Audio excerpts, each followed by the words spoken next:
ከፈለገ አይተውህም፣ አልፈለከኝም ብሎ አይተውህም። ባይዘው እግዚአብሔር የነገረህ ቀን አይደለም ፕላን ያደረገው፣ ሳትወለድ ነው ፕላን ያደረገው። ስለዚህ በአንተ ምክንያት መሃል ላይ ሐሳብ አይቀይርም። እግዚአብሔር ዲዛይን አድርጎ ፕላን ካረገ እላይ እጣ ከጣለብህ እድሜ ያልቃል እንጂ አይተውህም። የነካው እየተበላሸብህ ነው የምትኖረው። መስማማት ብቻ ነው። ለምን መሰለህ? ፕላን ያደረገው የጠራህ ቀን አይደለም፣ ጨርሶ ነው የሚጠራህ። ና ግባ፣ በዚህ በኩል ነው መንገዱ፣ ይሄ ነው፣ ና ተስማማ ሲል እምቢ ስትል እግዚአብሔር በቃ ትቼዋለሁ አልፈለክም የማይጠቅምና መሃል ላይ የታቀደ እቅድ የለውም። እግዚአብሔር የጠራው ሰው እምቢ ካለ ዋጋ ከፍሎ ይመለሳታል፣ አይለቅ። ሲጀመር እግዚአብሔር ሲጠራ እኔና እናንተን አይቶ አልጠራ። ከመጀመሪያ ለመጨረሻው ከጥንት ገና ያልተደረገውን እናገራለሁ አለ እና ምክሬ ይጸናል፣ ፈቃዴን ሁሉ እፈጽመዋለሁ። ወንጌል የሚያክል ነገር በፍጹም በምንም ነገር ሰው ሊጫወት ይችላል። ወንጌል ግን ወንጌል ኢየሱስ መስቀል ላይ ሞቶ ነው የተሰራው። በፍጹም ኢየሱስን የጠየቀው ኃይል አይደለም፣ ሕይወት ጠየቀው። ከፈለ፣ ታውቃለህ፣ ከፈለ። ስጋው ቁርስ አለ፣ ደሙ ፈሶ አለቀ፣ አጣጣረ፣ ነፍሱን ታወ። ወንጌል የጠየቀው እዚህ ድረስ ነው። የመጨረሻውን ነው የጠየቀው፣ የመጨረሻውን ነው የከፈለው። የአምላካችን እግዚአብሔር ስም ከዘላለም እስከ ዘላለም የተመሰገነ ይሁን። ትንቢተ ዮናስ ምዕራፍ 3 ከቁጥር 1 ጀምሮ እስከ 10 ድረስ በጌታ በኢየሱስ ክርስቶስ ስም አነበዋለሁ። የጌታ ቃል እንደዚህ ይላል። እኔ እጅ ላይ አዲሱ መደበኛ ትርጉም ነው ያለው። እንደተለመደው የእግዚአብሔር ቃል ለሁለተኛ ጊዜ እንዲህ ሲል ወደ ዮናስ መጣ። ወደ ታላቂቱ ከተማ ወደ ነነዌ ሄደ፣ የምነግርህን መልእክት ስበክላት። ዮናስም የእግዚአብሔርን ቃል ታዘዘ፣ ወደ ነነዌም ሄደ። በዚህ ጊዜ ነነዌ ታላቅ ከተማ ነበረች። እርሷንም ከዳር እስከ ዳር ለመጎብኘት 3 ቀን ያስፈልግ ነበር። ዮናስም ወደ ከተማይቱ ገብቶ የመጀመሪያውን ቀን ከተጓዘ በኋላ ነነዌ በ40 ቀን ውስጥ ትገለበጣለች ብሎ አወጀ። የነነዌም ሰዎች እግዚአብሔርን አመኑ፣ ጾምንም አወጁ። ሰዎቹም ሁሉ ከትልቁ እስከ ትንሹ ማቅ ለበሱ። ወሬውም ወደ ነነዌ ንጉሥ በደረሰ ጊዜ ከዙፋኑ ወረደ፣ ልብሱንም አወለቀ፣ ማቅም ለብሶ በአመድ ላይ ተቀመጠ። ከዚያም እንዲህ ሲል በነነዌ አዋጅ አስነገረ፣ ከንጉሱና ከመሳፍንቱ የወጣ አዋጅ። ማንም ሰው ወይም እንስሳ የከብት መንጋም ሆነ የበግ መንጋ ምንም ነገር አይቅመስ፣ አይብላም፣ ውሃም አይጠጣ። ነገር ግን ሰውም እንስሳ ማቅ ይልበስ፣ ሁሉም አጥብቆ ወደ እግዚአብሔር ይጩ። ሰዎችም ሁሉ ክፉ መንገዳቸውንና የግፍ ሥራቸውን ይተዉ። እኛ እንዳንጠፋ እግዚአብሔር ራርቶ ከጽኑ ቁጣው ይመለስ እንደሆነ ማን ያውቃል? እግዚአብሔርም ምን እንዳደረጉና ከክፉ መንገዳቸውም እንዴት እንደተመለሱ ባየ ጊዜ ራራላቸው፣ በእነርሱም ላይ ሊያመጣ ያሰበውን ጥፋት አላደረገም። ጌታ የተባረከ ይሁን። የትንቢተ ዮናስ ምዕራፍ 3 ትንቢተ ዮናስ ምዕራፍ 3 ላይ ከቁጥር 1 እስከ 10 ድረስ ያለውን ሙሉ ምዕራፉን ነው ያነበብነው። ነቢዩ ዮናስ ወደ ነነዌ ተልኮ ያቀረበው መልእክት ነው። ሙሉ ምዕራፎቹ እነዚህ የምናነባቸው ትንቢተ ዮናስ ላይ ያሉት ምዕራፎች በሙሉ የሚናገሩት አንድ ነብይ እግዚአብሔር ተነሳለው። ሰሜን እስራኤል አካባቢ የነበረ ነብይ ነው። ተነስቶ ወደ አሕዛብ ከተማ የተላከ መልእክተኛ ነው። ወደ አሕዛብ ከተማ የተላከ መልእክተኛ ነው። በጣም ታላቅ ነብይ ነው ዮናስ። በጣም ታላቅ ነብይ ነው።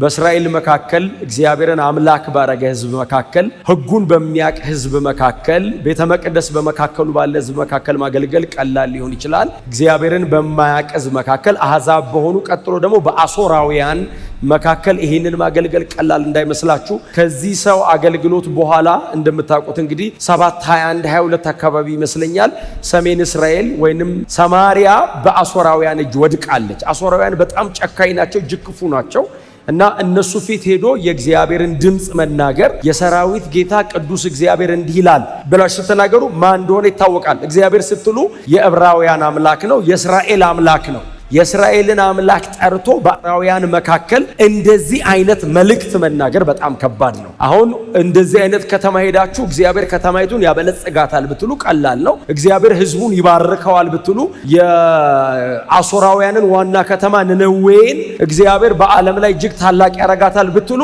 አካሄዳችን ያስታውቃል የሚሏቸው። ከተማይቱ በጣም ታላቅ ናት አይደል? ስናነበው ምናልባት አብራችሁ አንብባችሁ አስተውላችሁት ከሆነ ከተማይቱን ሄዶ ለመጨረስ እንኳን 3 ቀን ይፈጅበት ያለ። እንዲህ ለማቋረጥ ምን ያክል ትልቅ ከተማ ቢሆን ነው? አዲስ አበባ 3 ቀን አይፈጅም ለማቋረጥ። በጣም ግዙፍ ናት ከተማይቱ። እና ዮናስ የ1 ቀን መንገድ ከሄደ በኋላ ነው አይደል ይሄ ዛሬ ያነበብነውን ምዕራፍ 3 ላይ ያለውን ትክክለኛውን መልእክት ቀጥታ እሱና ህዝቡ ተገናኝተው ያስተላልፈው። ታሪኩ እንግዲህ የሚጀምረው ምዕራፍ 1 አካባቢ ነው። እግዚአብሔር መጥቶ የአማቴ ልጅ አማቴ ነው የሚባለው ማለት ነው አባቱ። እንግዲህ የአማቴ ልጅ ዮናስን መጣና እግዚአብሔር መልእክት አለኝ ዮናስ፣ ሸክም ልስጥህና ይሄንን መልእክቴን ወስደ እንደ መልእክተኝነትህ እንደ ነብይነትህ የኔ አፍ እንደመሆነ እኔ የምለውን ጠብቆ እንደሚናገር አገልጋይ መሆነ እኔ መልእክት አለኝ ሂድና ተናገርልኝ አለው። እግዚአብሔር ራንደምሊ የሆነ ግለሰብ ብድግ አድርጎ አይደለም ተናገር ያለው። ነብይ ተብሎ የተቀመጠን አንድ ሰው በዚህ ኦፊስ ውስጥ ያለ የእግዚአብሔር አፍ ነብይም አይደል? ነብይም የእግዚአብሔር አፍ ማለት ነው። ባይዘው ቃሉ ከእግዚአብሔር የሰማውን ቀጥታ ሳይጨምርም ሳይቀንስም የሚያስተላልፍ ማለት ነው። ባይዘው በጣም ከባድ ነው ትርጉሙ። አንተ የኔ አፍ ነህ፣ አፌን ደግሞ ተናገር ብለው እምቢ አይለኝም፣ ያልኩትን በሙሉ ያስተላልፋል። ጀስት ኢንስትሩመንት ነህ፣ መጠቀሚያዬ ነህ። አዎ ሂድና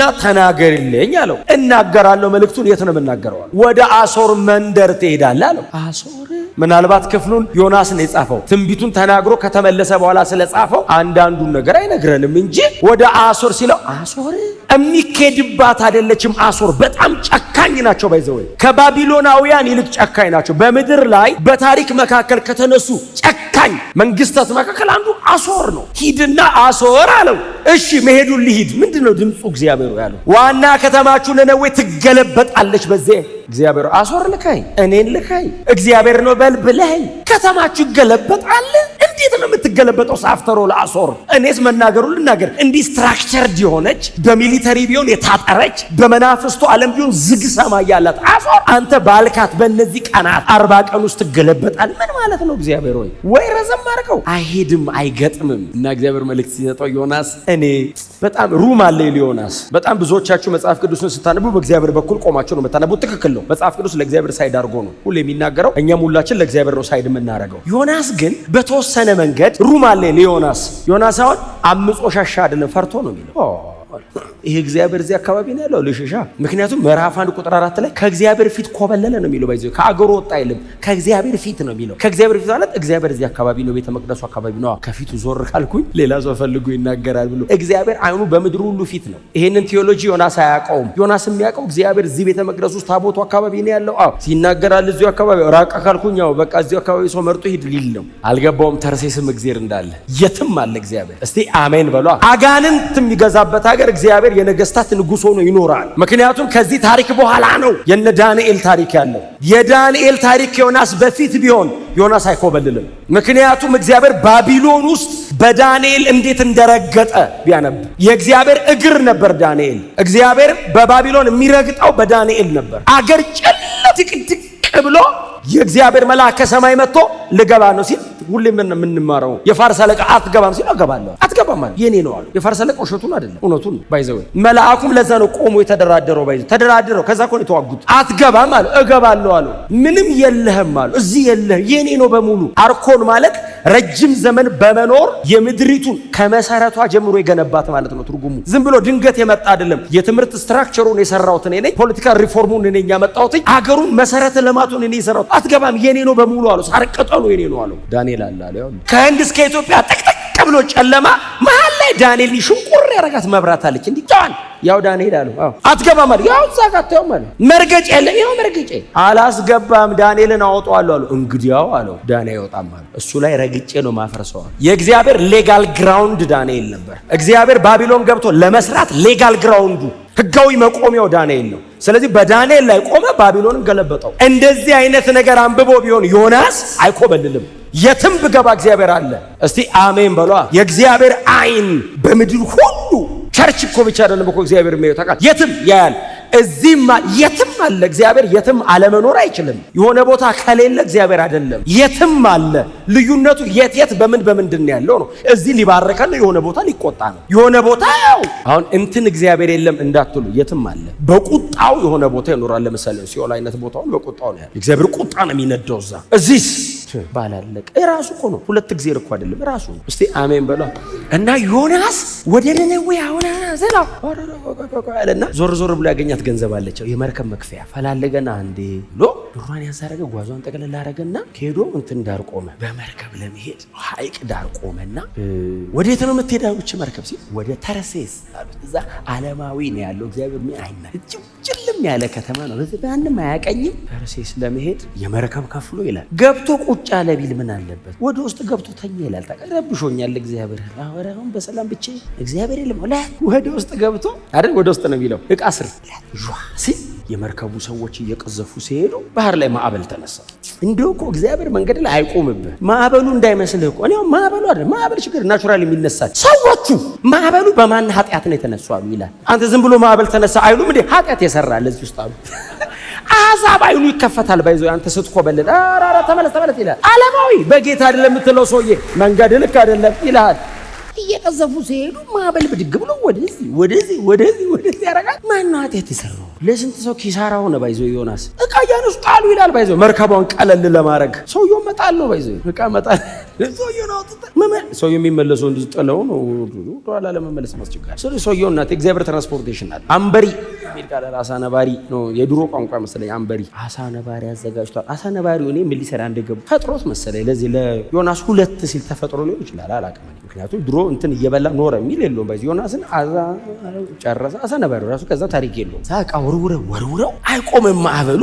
እጣ ተጣጣ። ከዛ ዮናስ አለ ሰውየው እንግዶ ሰው እስቲ ቀስቀሰው ና በለው አሉትና እና እስቲ አንተ እጣችን መሃል ግባ እንጣጣል አሉት። እሺ ምን አለ እኔ ነኝ ቢል እግዚአብሔር ከቆመ ፊት አጋጣሚ እንዳይመስልህ ያስይዛል። እንድገም አለ።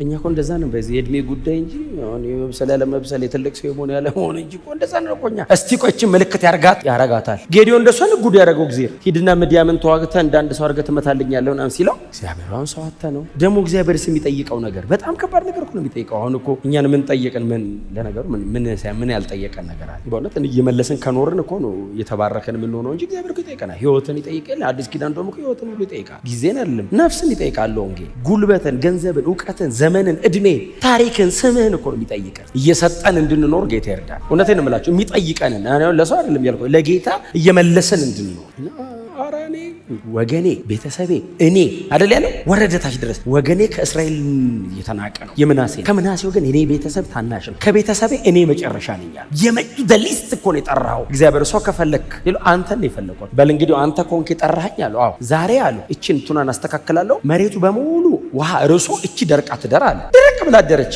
አጋጣሚ ሊሆን ይችላል እግዚአብሔር ብሎ ምን እንዳልተቃለ አጋጣሚ ሊሆን ይችላል። ደግሞ ፈራው። አትቆጣኝ ልድገም እጣዋን መጽሐፍ ቅዱስ ላይ ያነ ችግር የለውም አለው እግዚአብሔር። እንድገም አለው። እንግዲህ አለው መሬቱ በሙሉ ደርቆ እሷ ብቻ ትርጠብ አለው። መጽሐፍ ሲነገር ረጠበች አይደለም የሚለው ሲጨምቃት ሁለት ምናምን ውሃ ወጣው ይላል። አገር ከው ብሎ አድሮ ብቻውን ውሃ። በል እንግዲህ እግዚአብሔር ጠርተኸኛል ከፈለገ አይተውህም፣ አልፈለከኝም ብሎ አይተውህም። ባይዘው እግዚአብሔር የነገረህ ቀን አይደለም ፕላን ያደረገው ሳትወለድ ነው ፕላን ያደረገው። ስለዚህ በአንተ ምክንያት መሀል ላይ ሐሳብ አይቀይርም። ይኸውላችሁ ለምን መሰላችሁ? እኔ አንድ መንፈሳዊ ሚስጥር ልንገራችሁ። በእውነት ነው የምላችሁ። አሁን ቸርች ስለሆነ ያለ ነው። እግዚአብሔር ዲዛይን አድርጎ ፕላን ካረገ እላይ ላይ እጣ ከጣለብህ እድሜ ያልቃል እንጂ አይተውህም። የነካው እየተበላሸብህ ነው የምትኖረው። መስማማት ብቻ ነው። ለምን መሰለህ? ፕላን ያደረገው የጠራህ ቀን አይደለም። ጨርሶ ነው የሚጠራህ። ና ግባ፣ በዚህ በኩል ነው መንገዱ ይሄ ነው፣ ና ተስማማ ሲል እምቢ ስትል እግዚአብሔር በቃ ትቼዋለሁ አልፈለክም ሊል ኖ የማይጠቅምና መሀል ላይ የታቀደ እቅድ የለውም እግዚአብሔር። እቅዱ መጽሐፍ እኔ አንድ በጣም ሞደው ኢሳይያስ 46:10 ላይ ከመጀመሪያ መጨረሻውን ከጥንትም ያልተደረገውን እነግራለሁ፣ ምክሬ ትጸናለች፣ ፈቃዴንም ሁሉ እፈጽመዋለሁ እላለሁ። ከመጀመሪያ ለመጨረሻውን ከጥንት ገና ያልተደረገውን እናገራለሁ አለ እና ምክሬ ይጸናል፣ ፈቃዴን ሁሉ እፈጽመዋለሁ። እስቲ አሜን በሏ። መጽሐፍ ሂዱና አንብቡ። እግዚአብሔር የጠራው ሰው እምቢ ካለ ዋጋ ከፍሎ ይመለሳታል። አይለቅ። ሲጀመር እግዚአብሔር ሲጠራ እኔና እናንተን አይቶ አልጠራም። ይሄን ሰውየው ፕሮፋይሉን አይቶ ቁመናውን አይቶ አካሄዱን አይቶ አይደለም የጠራው፣ እንዲሁን የጠራው። በቃ ና ፈልጌሃለሁ፣ አንተ ነው የምታገለግለኝ እና ተወደቀበት። ከዛ ምን እንዳሉ ተቃል እንግዲህ አንተ ነው ተባለው። ስራ ምንድን ነው? ከየት ነው የመጣው? ስራዬ ሰማይንና ምድርን ባህርና የብስን የፈጠረውን እግዚአብሔርን ማመለክ። አንተ እንደዚህ አይነት ስራ ግን ይህን የሚያክል ስራ ይዞ ነው ተርሴስ የሚሄደው ታውቃለህ? ስራ ሊፈታ ሰማይንና ምድርን ባህርንና የብስን የፈጠረው ነው የኔ አምላካው እሱ ነው አለ እና ስራ ምንድን ነው? ማምለክ፣ ወርሺፕ፣ ማገልገልም ነው ውስጡ። አፍ ሆኖ መናገር ስራዬ ነው አለ። ታዲያ አሁን ወዴት እየሄድክ ነው አሉት። ወደ ተርሴስ። ምን ልትሰራ? ከፊቱ እየኮበለልኩ ተመለስ፣ እኛ ዛሬ እናወርድሃለን፣ ሌላም ሰው እንዳበጠብጥ ያልኩት ገብቷቸዋል ወይ? እስቲ ከዮናስ አውርዱና ራሳችሁ ላይ አርጉት። መርከብ እንዳበጠብጡ ማለት ነው። ምን እናርግ አሉት። ወሩሩኝ፣ ወደ ውሃ ወሩሩኝ። ደሙ በእኛ ላይ እንዳይሆን ይሄ የምታመልከው አምላክ ውሃ ሲያናውጥ የነበረ አምላክ እንዳይቀጣን ሲሉት ሁሉ በእኔ ይሁን ገብቶኛል ውሃውን ማን እንደሚያነቃንቀው አላቸው። ተከትሎ የመጡ ነው አለ። እሱ እንዲህ እያደረገ እንዳይመስላቸው እየተራመደ ሲከተል እኮ ነው የሚንቦጫቦጨው ውሃው እንጂ እግዚአብሔር አሁን ውሃ ላምቦጫቦጫል የምድር ብሎ በጠራው መሬት ላይ ሰብሰብ ያደረገው ነው። ቁም ነገር አይደለም ለእግዚአብሔር፣ ባህር ለኛ ነው ቁም ነገር። እሱ ዝም ብሎ እኮ ነው የሚራመድ። የት ነው ያለው ብሎ ብቅ ሲል ፍርስርስ እግዚአብሔር አይበቃውማ እና ዮናስን ተከተሉ። የት ነው ያለው ብሎ ሲከተለው ባህር አልቻሉ ወርውሩ ጭንቅላታቸውን እግዚኦ እንዳገለን እንዳቀጣን ሲሉ አሳ ነባሪ ጭብሎ ይጠብቃል። ታውቃለህ ምን ነው ዮናስ ዘገየ እያለ እቃ ሲወረወር ሊቀልብ ሲል አሳ ነባሪ እቃ ነው ካርቶን ሊወረወሩት እየጠበቀ ነው ያረቡት። አሳ ነባሪ መጣ እንዴ አላኘከውም። አሳ ነባሪ ያኘካለ ይታወቃል። ምን አይ ቲንክ 60 መሰለኝ ከላይ ከታች 60 እንደዛ ነው መሰለኝ ጥርሱ በጣም እኮ እንትን አይታችኋል። ሁለት እኮ ነው ያለው። በጣም እኮ ከባድ እኮ ነው። አይ ቲንክ ዌልስ ሊሆን ይሄ ዌል ነው የሚሉት በጣም ግዙፍ እሱ ሊሆን ይችላል። ዋጣ አረገውና አሳ ነባሪ ጉዞ ጀመረ ወደ ነነዌ። አቤት እግዚአብሔር ምን አደከመ አንተ። አሁን አሳ ነባሪ ወዱስ ምን ትሰራለህ? በእውነት በሰላም ሄድ እየተቻለ በሰላም አየር እየተነፈሰ ሰው አይሄድም። ምዕራፍ 2 እናንተ አንብቡት። ጸሎቴን ከሲኦል ሰማኝ ይላል። ታውቃለህ ሲኦል ነው እዚህ ውስጥ ሆኖ አንዳንድ ግን የመጽሐፍ ቅዱስ ታሪክ አሳ ነባሪ ዮናስን ውጦት ዮናስ አሳ ነባሪ ሆድ ውስጥ ነበር ሲባል አምነን አይደል የምትሰሙኝ? እየተገረማችሁ ሊሆን አይችልም። አሳ ነባሪ ሆድ ውስጥ ሰው እንዴ ዮናስ አሳ ነባሪ ውስጥ ማናቹራል ነው። አሳ ነባሪ ትልቅ ነው። አሳ ነባሪ ዮናስ ውስጥ ገብቶ አደረ ቢል መጽሐፍ ቅዱስ ካለ እንዴ ኢየሱስ መስቀል ላይ ተሰቀለ የዘላለም ሕይወት አለ ብለን አመን አይደል እንዴ? አይታመንም። አንድ አይሁዳዊ የ33 ዓመት ተኩል ወጣት ተሰቅሎ ከሞት ባሻገር ለዘላለም ሰማይ አስገባኝ። አይ ክርስትና ብርሃን ነው። እግዚአብሔር ግን ስራው እንዲሰራ የማይጠቀም ቱ ደ ማክሲመም ነው የሚጠቀመው። እግዚአብሔር በጀልባ መመለስ እየቻለ አይሆንም አለ። ለምን? ጉዳዩ መሲያኒክ ነው። 3 ቀን አሳ ነባሪ ሆድ ውስጥ ማደር አለበት። ኢየሱስ ዮናስን ሜንሽን ማድረግ አለበት። ለዮናስ ብቻ አይደለም ጉዳዩ መሲያኒክ ነው። ኢየሱስ ማንሳት አለበት ይሄን ጉዳይ። ይሄን ታሪክ ኢየሱስ መጠቀም አለበት። ስለዚህ እግዚአብሔር ዲዛይን የሚያደርገው ከዮናስ ጋር ብቻ አይደለም ከልጁ ጋር ጭምር ነው። ዮናስ በአሳ ነባሪ ሆድ እንዳደረ ማለት አለበት ኢየሱስ። እስቲ ጮክ ብላችሁ አሜን በሉ። አሳ ነባሪ ሆድ ውስጥ ገባ። 3 ቀን የቆየው አሳ ነባሪው ግን አይ ቲንክ አውቆ ነው የመጽሐፍ ቃል እንዲፈጸም እንጂ አሳ ነባሪ ከመርከብ በላይ እኮ ይፈጥናል ያደርሰዋል እኮ። ግን አቆይ ሳይበላ ሳይጠጣ እኔ የሞቱና የመቀበሩ ምሳሌ አይደል እንጂ ዙስ ሰው በህይወት አይኖራትም መቼስ። ሞትና ትንሣኤን ለማብሰር እግዚአብሔር ያደረገው ነገር ስለሆነ ኢየሱስ ገባ። ከዛ መጽሐፍ ሲናገር አሳ ነባሪውም ወደ ነነዌ ሄዶ ዮናስን ወደ ምድር ተፋው ይላል። አስበላ አሳ ነባሪ ወይ አይበላ ወይ አይፈጭ እዚሁ ዝም ብሎ የሚቀመጥ ምግብ ስማ ምን አትበላው አትፈጨው አታወጣው ሲቀቆ ነው የእግዚአብሔርን ይዞ ማይመለከተው። በዮናስ ድካም እኮ ነው አሳ ነባሪ ተቀለም የማይፈጭ ነገር ወደ ውስጥ ይዞ አያውቅም። በዮናስ ድካም በዮናስ ኃጢአት የተሰቃየው ነገር ብዛት በዮናስ ምክንያት ምንም የማይመለከተው ቋንቋ የማያውቅ አሳ ነባሪ ሁሉ ተሰቃየ። ሲተፋው ዮናስ ነነዌ ገባ አለ። አገሬን እንዲወጣሁት ብሎ ሲያይ ነነዌ ሲመልሰኝ እዛ ወደ ቦታው ነው የመለሰው። እግዚአብሔር ወደ ተነሳበት አይደለም እንዲሄድ ወደ ፈለገበት ነው ያመለው። ዮናስም ይላል ሄደ ነነዌን አያት። ታላቂቱን ከተማ ነው አይደል የሚለው ዮናስ ባይዘው ነነዌ ነው የተባለው። ሲደርስ ሲያት ከተማይቱ ኖርማል አይደለችም። ሲጽፍ ታላቂቱ ከተማ ብሎ ጻፈ። ባይዘው በአይኑ ሲያየው ነው። አንዳንድ ከተማ ዝናውን ሰምታችሁ በአካል ስትሄዱ አንዳንዱ በጣም ከስሙ በላይ ነው፣ አንዳንዱ ደግሞ እና ነነዌ የመሰለው ኖርማል ከተማ ነው።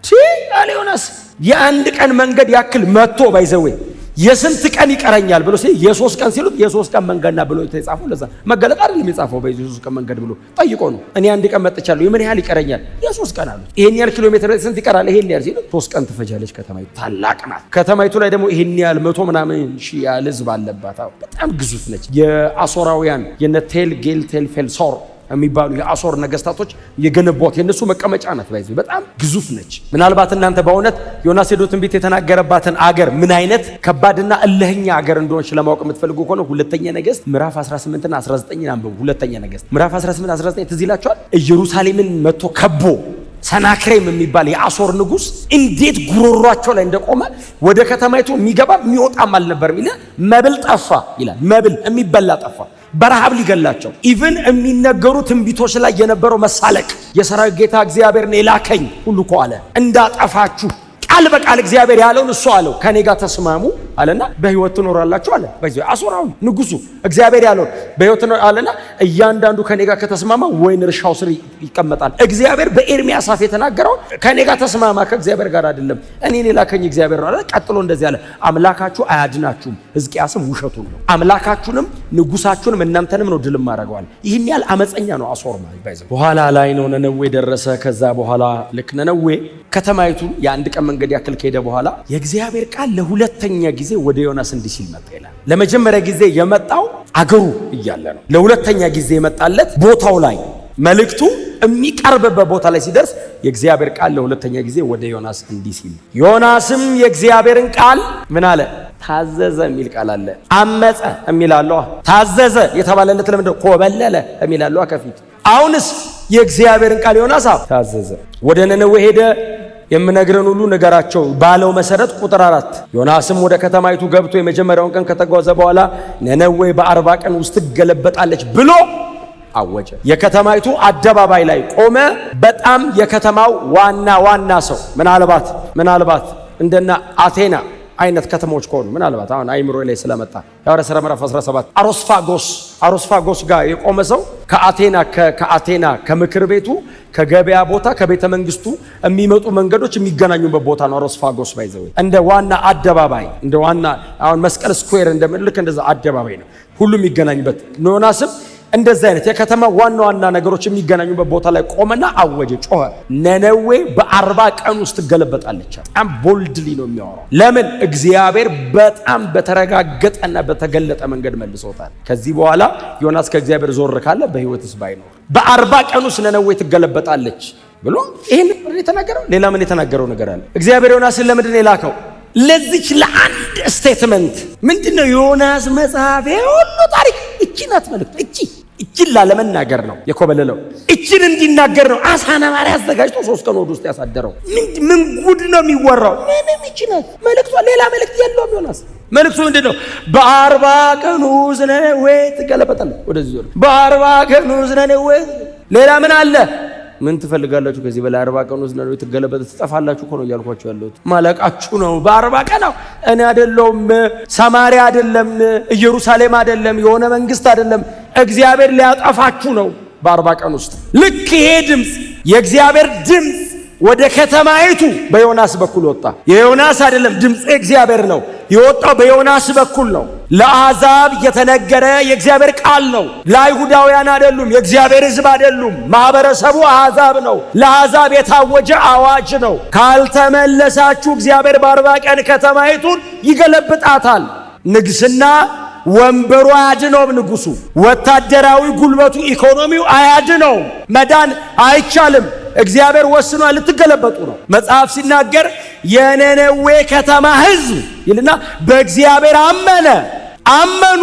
እግዚአብሔር ልኮታል ይሄን ሰው። ታዲያ ነነዌ መገልበጧ ነው እና ምን እናርግ? ወደ እስራኤል አምላክ ወደ እግዚአብሔር እንመለስ። ምን አይነት ጥበብ ነው! ምን አይነት ዊዝደም! አለመመካታቸው፣ አለመታበያቸው፣ እልከኛ አለመሆናቸው ያተረፋቸው እሱ። እልከኛ ቢሆኑ ተሰብረው ይወድቁ ነበር። አይተርፉም። እግዚአብሔር አይዋሽም። ትገለበጣለች ካለ ትገለበጣለች። አይዋሽም እግዚአብሔር። ግን ለምን ዝም ብሎ ግን ይጥፉ? እኔ መልእክት ልላካ እምቢ ካሉ መልእክተኛው የነሱ አገር ሰው አይደለም። መልእክተኛው እስራኤላዊ ነው። ለእግዚአብሔር ሲሰዋ የከረመ ሰው ነው። እኛ አሕዛብ ነን የታቀናለህ አላሉትም። የእኛ አምላክ አላሉ። ትክክል ነው። እንመለስ። በመሰረታዊነት ደረጃ የንስሐ ክፉ የለም። ዝም ብሎ መመለስ ነው።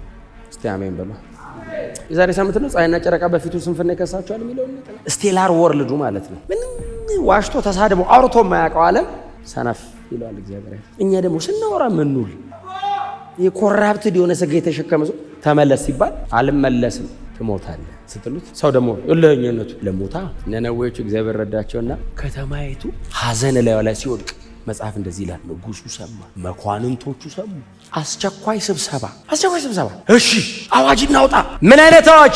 ለከተማይቱ ከ40 ቀኑ በፊት ቶሎ ብለን እግዚአብሔር የቀጠረው ቀን ሳይደርስ የጥፋቱ ቀን ሳይመጣ እና ድርሻችንን እናርግ። እግዚአብሔር በሰጠን በዚህ አቅም ጉልበት አዋጅ። ከንጉሱና ከመሳፍንቱ የወጣ አዋጅ። ንጉሱ ባይዘው ጠዋት ስራ ሲመጣ ከቤተ መንግስቱ ጠዋት ስራ ሲመጣ ሰራተኛ የለም። እዛ መሳፍንቶቹ ሚኒስትሮቹ ጋር ደውሎ ሰው አለ የለም። የመጣው ሰውስ ማቅ ለብሶ አመድ ነስንሶ ቢሮ ቁጭ ብሏል። ምን ሆናችሁ ነው? ኧረ ሀገር ሊገለበጥ ነው። እናንተ አልሰማችሁም ወይ? የትኛው ሀገር? ነነዌ ልጠፋ ነው። ማን ያለው? የሰራዊት ጌታ እግዚአብሔር።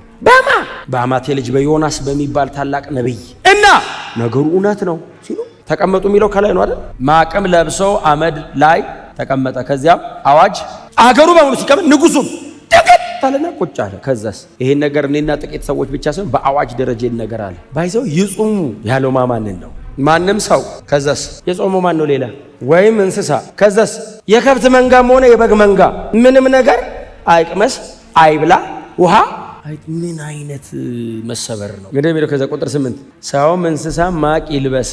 ሰውም ከዛስ እንስሳም ምን ይልበስ? እንስሶች ሁሉ ማቅ ለበሱ።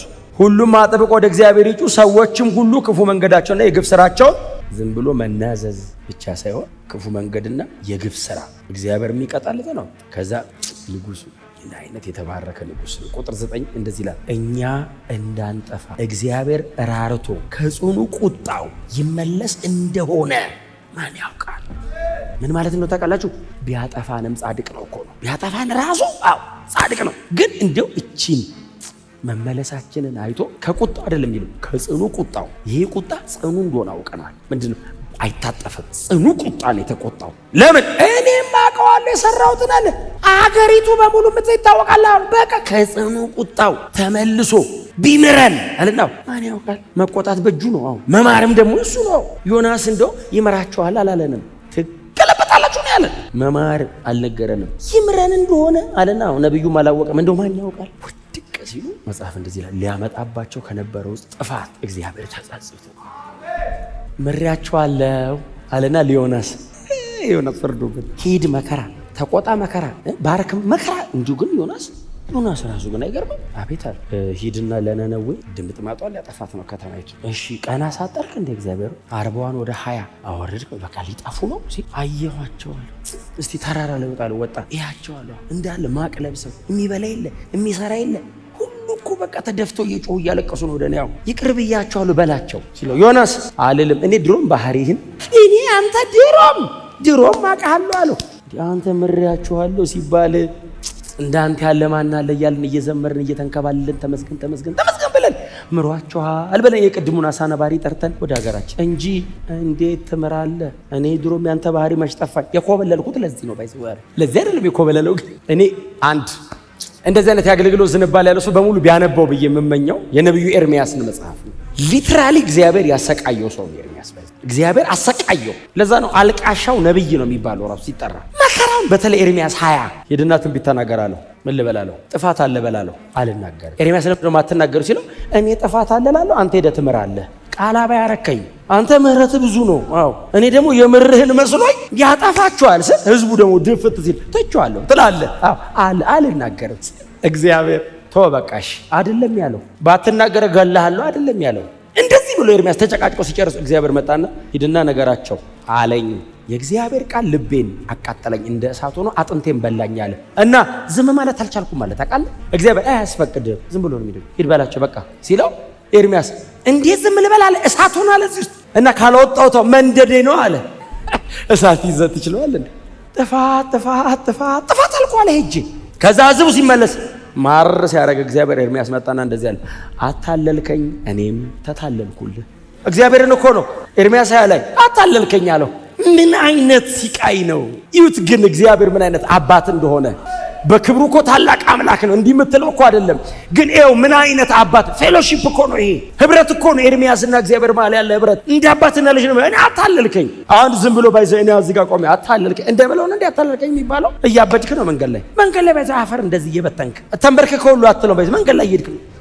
እኔ ድሮም ብዬ ነበር ሰው ሁሉ ሲያይ ምን ሆነ ነው ሲል ከእግዚአብሔር ጋር ወደ ጎን አይደለም ዳኛ የለ ወደ ጎን ቢሆን ሳያስታርቃል ወደ ላይ አታለልከኝ ምናምን አንተ ግን እኔም ተታለልኩ ሲሉት ሰው እንደዚህ አይነ ነብዩ አበደ ብሎ ወደ ላይ መጮህ ጀመረ። ወደ ጎን ነበር መልእክት። እኔም ተታለልኩ ጥፋት ትለኛለህ እላለሁ፣ አንተ ትምራለህ፣ ይቅር ትላለህ። ከዛ እግዚአብሔር መጣና እንደዚህ ያላል ሂድ እንዳፈራህ ከዛ ሲለው እንደ ኃያልና እንደ ጨካኝ ከፊት እቆምልሃለሁ። አንተ ተናግረኸው ቢመጡባው እኔ አለሁ። አንተ እኔን ያገኙኛል እንዳስፈሪ እና እንደ ኃያል አለ እንደ ጨካኝ አጠገብ እቆማለሁ። አይዞህ አድን ዘንድ አብሬህ ነኝ፣ ማንም ድል አይነሳም። በኤርሚያስ ትንቢት አንድ ቀን አድራትን ይገሉት ነበር። በአምስት ነገስታት ዘመን ያገለገለው ግማሽ ምዕተ ዓመት ነው ኤርሚያስ የተነበየው። እንዲህ የሚነካ አይደለም ሰውየው ግን ምን ያክል ጠንካራ እንደሆነ ብታዩት ኢየሱስ ኤርሚያስ ነህ እንዴ እስኪባል ድረስ ነው የተባለው። ምን ያክል የኤርሚያስ ትንቢት ኢንፍሉዌንሱን የአገልግሎቱን ጥንካሬ ኢየሱስ ከተጠቀሱት መካከል አንዱ ኤርሚያስ ነህ እንዴ ነው የተባለው። ሜሴጁ በቃ ከክርስቶስ ጋር በጣም ተመሳሳይ። ጌታ የተባረከ ይሁን እና እግዚአብሔር መሐሪ አምላክ ነው። ቀምሬያቸዋለሁ ሲለው በቃ ብሎ አለ ማን ነው እንትና ዮናስ። ከዛ አገራቸው ሐሩር ነው እነሱ ታውቃላችሁ፣ ሚድል ኢስት ማለት ሐሩር እና ወጣና ሊጠለል ፈልጎ የሆነች ቅል ነው የሚለው ቅል ስር እንደዚህ አንዴት ትሎታ ቅሉን በለቻት። ከዛ ኤርሚያስ ማነው ዮናስ አበደ። በቃ እንዴት እኔ በፀሐይ እንደዚህ የተቃጠልኩ እግዚአብሔር ጥላ እንዴት ታሳጣኛለህ ሲለው ላልተከልካት ቅል አለ ላላበቀልካት እንዴት ትልበለው ብለህ ታብዳለህ አለው። አዎ ቀኝና ግራውን ለማያውቅ ለዚህ ህዝብ እኔ አልራራም አለው። ፈጣሪ እኮ ነው የዚህ ህዝብ አለው። አንተ ለዚህ ቅል ትንገበገባለህ አለው። እኔ ሁሉ ህዝብ እንዴት ነው ማጠፋው አለው። ቀኝና ግራውን እኮ ያቀማው የምህረት አምላክ ነኝ አለ። እስቲ አሜን በለው። ይቅር እለዋለሁ አለ፣ እምረዋለሁ፣ የኔ ነው። ኢየሱስ ክርስቶስ ጌታ ነው። ይሄ ግን ዝም ብሎ ትንቢት፣ ዝም ብሎ አገልግሎት፣ ዝም ብሎ የሆነ ዘመን የተነሳ አገልጋይ አይነት ብቻ ግን አይደለም። እንሂድ ማቴዎስ ወንጌል ላይ 12:38 ላይ ላንብብላችሁ። ከ38 ጀምሮ እስከ 41 ትንሽ ቁጥር ላንብብላችሁ። እንደዚህ ይላል። ከዚያም አንዳንድ የአይሁድ ሃይማኖት መምህራንና ፈሪሳውያን መምህር ሆይ ከአንተ ተአምራዊ ምልክት ማየት እንፈልጋለን አሉት። እርሱ ግን መልሶ እንዲህ አላቸው፣ ክፉና አመንዝራ ትውልድ ምልክትን ይጠይቃል፣ ነገር ግን ከነቢዩ ከዮናስ ምልክት በስተቀር ሌላ ምልክት አይሰጠውም። ዮናስ በአሳ አንበሪ ሆድ ውስጥ 3 ቀንና 3 ሌሊት እንደቆየ እንዲሁ የሰው ልጅ 3 ቀንና 3 ሌሊት በምድር ሆድ ውስጥ ይቆያል። የነነዌ ሰዎች በፍርድ ዕለት ከዚህ ትውልድ ጋር ተነስተው ይፈርዱበታል። እነርሱ በዮናስ ስብከት ንስሐ ገብተዋልና እነሆ ከዮናስ የሚበልጥ እዚያ አለ። እነሆ ከዮናስ የሚበልጥ። ዮናስ መልእክተኛ ነው። 3 ቀን በአሳ ነባሪ ሆድ ውስጥ አድሯል። መልእክተኛ ነው። የነነዌ ሰዎች መልእክቱን ሰምተው ንስሐ ገብተው ተመልሰዋል። አዎ ዮናስ በዚህ አይነት 3 ቀን በአሳ ነባሪ ሆድ ውስጥ አድሮ ከወጣ ሳይሞት ጠብቆት እግዚአብሔር ካወጣው የሰው ልጅ በመስቀል ላይ ይሞታል፣ ስለ ኃጢአተኞች ዋጋ ይከፍላል፣ የኃጢአተኞችን ዕዳ በመስቀል ላይ ተሸክሞ ይቀርባል፣ በምድር ሆድ ውስጥ 3 ቀን ይቆያል፣ ይወጣል። ከዮናስ የሚበልጥ እዚያ ዮናስ ጥላ ነው፣ እኔ አካል ነኝ። በዮናስ ስብከት የነነዌ ሰዎች ንስሐ ገቡ። በእኔ ትምህርትና መልእክት፣ በእኔ የመስቀል ሞት ንስሐ ልትገቡ ይገባቸዋል። ከዮናስ የሚበልጥ በዚያ አለ። ኢየሱስ ከዮናስ ይበልጣል። ኢየሱስ ከአገልጋዮቹ ይበልጣል። ኢየሱስ ከምድር ነገስታትና መልእክተኞች ይበልጣል። ጮክ በሉና ኢየሱስ ከሁሉም ይበልጣል። በጣም ደካማ፣ በጣም የሚስት፣ በጣም የሚያበላሽ፣ ሙሉ በሙሉ መራራት የማይችል ዮናስ በእሱ በጣም ጠባብ በሆነ ጥቂት መልእክት የነነዌ ከተማ አመፀኛና ልከኛ የነበረ አሶር ከተመለሰ እጅግ በምራራ በምምር መልእክተኛ አይደለም፣ ኃጢአትን ተሸክሜ መስቀል ላይ እምሞት በእኔ መልእክት እንደ ሰው አይድንም አለ ኢየሱስ። እኔ ነኝ መልእክተኛው። አሁን አይደንቲካል ነው የዮናስ መልእክት። በዚህ በእግዚአብሔር ካላመናችሁ ትጠፋላችሁ ነው። የኔ መልእክትስ በእኔ ካላመንክ ትጠፋለህ አለ ኢየሱስ። አሁን ዮናስ በእግዚአብሔር ነው ያለው። ኢየሱስ በእኔ ካላመንክ፣ እኔ ነኝ ምሳሌው፣ እኔ ነኝ ዋናው፣ እኔ ነኝ መስቀል ላይ መሞቶ፣ እኔ ነኝ መሬት ሆድ ውስጥ እገባለሁ አለ። ዮናስ ሳይሞት ነው የገባው፣ ሳይሞት ነው የቆየው፣ ሳይሞት ነው የወጣው። እሞታለሁ፣ እቀበራለሁ፣ እነሳለሁ አለ። ዮናስ ምልክት ይቺ ናት አለ። ምልክት አሳየን ሲሉት ከሞትና ከትንሣኤ በላይ ምልክት፣ እውር ላብራ፣ የሞተና ምን ተአምር ላርግ? ከዚህ የሚበልጥ አለ? የትኛውስ ምልክት ከክርስቶስ ሞት ይበልጣል? የትኛውስ ተአምር ከክርስቶስ ትንሣኤ ይበልጣል? ለኃጢአት የተከፈለውን ዕዳ የሚያክል ተአምር ከየት ይመጣል? ኢየሱስ ስለ ኃጢአተኞች በመስቀል ላይ ሞቷል። መልእክታችን፣ ስብከታችን ይሄ ነው። ሰው የሚድነው በዚህና በዚህ ብቻ ነው፣ የለም ሌላ። ዮናስ አሳ ነባሪ ሆድ ውስጥ ማደር አስደናቂ ተአምር። ብናወራው እንደ ክርስቲያን የእግዚአብሔር ተአምር ይገርማል። ከኢየሱስ ሞት ጋር ግን ሊነጻጸር አይችልም። አየ ዮናስ አሳ ነባሪ ሆድ ውስጥ ማደር ገርሞት ሰው ኢየሱስ ስለ ሰው ልጆች ኃጢአት ሞቶ መቀበሩ ካልገረመው ከንቱ ነው፣ አይጠቅመው፣ አይድንም። ሌላ ነገር ሊገርምህ፣ ሌላ ነገር ሊያስደንቅህ፣ ሌላ ነገር አይንን ከኢየሱስ ላይ ሊያነሳ አይገባም። ኢየሱስ ከሁሉም ይበልጣል። ከዮናስ የሚበልጥ በዚህ አለ ማለት ምን ማለት ነው? መልእክቴ ይበልጣል። በማንነት ደረጃ አንነጻጸርም ማለት ነው። ዮናስ የእግዚአብሔር መልእክተኛ ነው። ኢየሱስ ራሱ መልእክት ነው። መልእክተኛ ብቻ አይደለም፣ ራሱ መልእክታችን ኢየሱስ ነው። እኔው ነኝ አለ። እኔ እንደምመጣ ምልክት ነው። ይሄ ሰው አሳ ነባሪ ሆድ ውስጥ ያለ እኔ ሆነኝ ያሳደርኩት አለ። እኔ መጥቼ ምድር ሆድ ውስጥ እንደማደር እንዲታወቅ በቀራንዮ መስቀል እዛ አናት ላይ እምንጠለጠለው ይሄ ነው ምሳሌው አለ። ሰውየው ገባው። እኔ እንደምቀበር ምሳሌው ይሄ ነው አለ። ወደ ታች እንደምወርድ ሞታችሁን እንደምሞት ወደ ምድር ስር እንደምገባ እንደምቀበር መጽሐፍ እንደሚል እሱን አይደል ኢየሱስ ስለ ኃጢአተኞች ሞተ። ምን መጽሐፍ እንደሚል ነው የሚለው ቃሉ። ጳውሎስ ዝም ብሎ ኢየሱስ ስለ ኃጢአተኞች ሞተ አይደለም የሚለው መጽሐፍ እንደሚል መጽሐፍ ብሎአላ። ኢየሱስም ተቀበረ። ምን መጽሐፍ እንደሚል ነው የተቀበረው። በሶስተኛው ቀን ተነሳ። ለምን መጽሐፍ እንደሚል ተነግሯል። አንዱ የተነገረው በዮናስ ነው፣ መልእክት ነው። ሰውየውን እግዚአብሔር እያኖረ ነው ያስተነብየው። ለነነዌ የተናገራት መልእክት ብቻ መንገዱ ሁሉ መልእክት ነው። አሳ ነባሪ ሆድ ውስጥ ማደሩ ለነነዌ መልእክት ላይሆን ይችላል፣ ለኛ መልእክት ነው። ኢየሱስ እንደሚሞት እንደሚቀበር መልእክት። መጽሐፍት ሁሉ ስለ ኢየሱስ ብቻ ነው የሚያወራው። እዚህስ ሌላ ባለ ታሪክ የለም። ሁሉም በልጁ በክርስቶስ ኢየሱስ የሚደረገውን ለመጠቆም የገቡ ናቸው። የለም ሌላ ከኢየሱስ ውጪ። መጽሐፍት ሁሉ ስለ እኔ ነው ያለው ጌታችን። ስለ እኔ የቱ መጽሐፍ በሙሉ እስትንፋሰ መለኮት ያለው መጽሐፍ በሙሉ ስለ ኢየሱስ ነው የሚያወራው። ወንድም እህቴ በጣም ብዙ ነገር ተነግሮን፣ በጣም ብዙ ጊዜም ተነግሮን፣ በጣም የሚያስደንቅ ነገር ተነግሮን ሰምተን ሊሆን ይችላል። በጣም ተገርመን ተደንቀን ሊሆን ይችላል። ሕይወት አይሰጥም። ምናልባት ይሄ ቀን የመጨረሻ ቀን ቢሆን ዛሬ ማታ ኢየሱስ ቢመለስስ፣ ሰማይና ምድር ዛሬ ቢያልቅላቸውስ፣ ቢያበቃስ ሰው እንዴት ዝም ብሎ ተመልሶ ይሄዳል? ጌታ እንደዚህ አለ፣ በዚያን ቀን የነነዌ ሰዎች እዚህ ሕዝብ ላይ ይፈርዱበታል። ለምን? በዮናስ ስብከት ንስሐ ገብተው ተርፈዋል። በእኔ ስብከት አለ ኢየሱስ እኔ ተናግሬ እምቢ እልከኛ። እግዚአብሔር የሰጠን ወርቃማ ዕድል ወንጌል ነው። ወደ ዘላለም መንግሥት መሻገሪያ መንገዱ ክርስቶስ ነው። የተሻገርንበት ስፍራ መስቀል ነው። እርቃኑን ደረቅ እንጨት ላይ ተንጠልጥሎ ስለኔ ሞተ። ቆሞ ያስተማረው አይደለም፣ ሞቱ መልእክት ነው። ኢየሱስ መስቀል ላይ ሲሞት ድምፅ ነው። የእግዚአብሔር ኃይል ለማዳን ነው። የእግዚአብሔር ኃይል የተገለጠ ኢየሱስ መስቀል ላይ ሲሞት ለማዳን የሚሆን የእግዚአብሔር ኃይል፣ ለቁጣ አይደለም፣ ለፍርድ አይደለም፣ ለማዳን። ጳውሎስ እንደዚህ ነው፣ የእግዚአብሔር ኃይል ለማዳን ነው።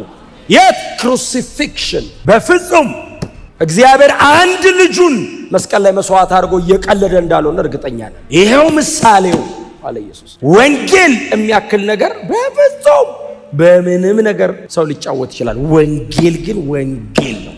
ኢየሱስ መስቀል ላይ ሞቶ ነው የተሰራው። በፍጹም ኢየሱስን የጠየቀው ኃይል አይደለም፣ ሕይወት ጠየቀው። ከፈለ፣ ታውቃለህ፣ ከፈለ። ስጋው ቁርስ አለ፣ ደሙ ፈሶ አለቀ፣ አጣጣረ፣ ነፍሱን ተወ። ወንጌል የጠየቀው እዚህ ድረስ ነው። የመጨረሻውን ነው የጠየቀው፣ የመጨረሻውን ነው የከፈለው። እግዚአብሔር ቅድሚያ የሚሰጠው ነገር ቅድሚያ መስጠት። ሌላው ነገር ይደርሳል። ባይደርስስ አይድረሳ። መሬት ላይ ያለ አንዳንድ ነገር ይደርስ ባይደርስስ አፍተሮል የደረሰላቸው ምን ደረሱ? ምን እየተመለለ ታሪክ ራሱ አላስቀሩ። ወንጌል የተሸከሙትስ ሺህ ዓመታት። የእግዚአብሔር ቃል ዛሬም ያድናል። ይሄ ዛሬም የዘላለም ሕይወት ይሰጣል። የለም ሌላ ከኢየሱስ ውጭ የለም፣ ከወንጌል ውጭ የለም። ቸርች ነው ይሄ። የመጣችሁት ወንጌል ልትሰሙ ነው። ከዚህ የሚበልጥ በምድር ፊት ላይ የለም። እርግጠኛ ሆኑ፣ ሰማይና ምድር ተጠቅልለው ያልፋሉ። የእግዚአብሔር ቃል ለዘላለም ይኖራል።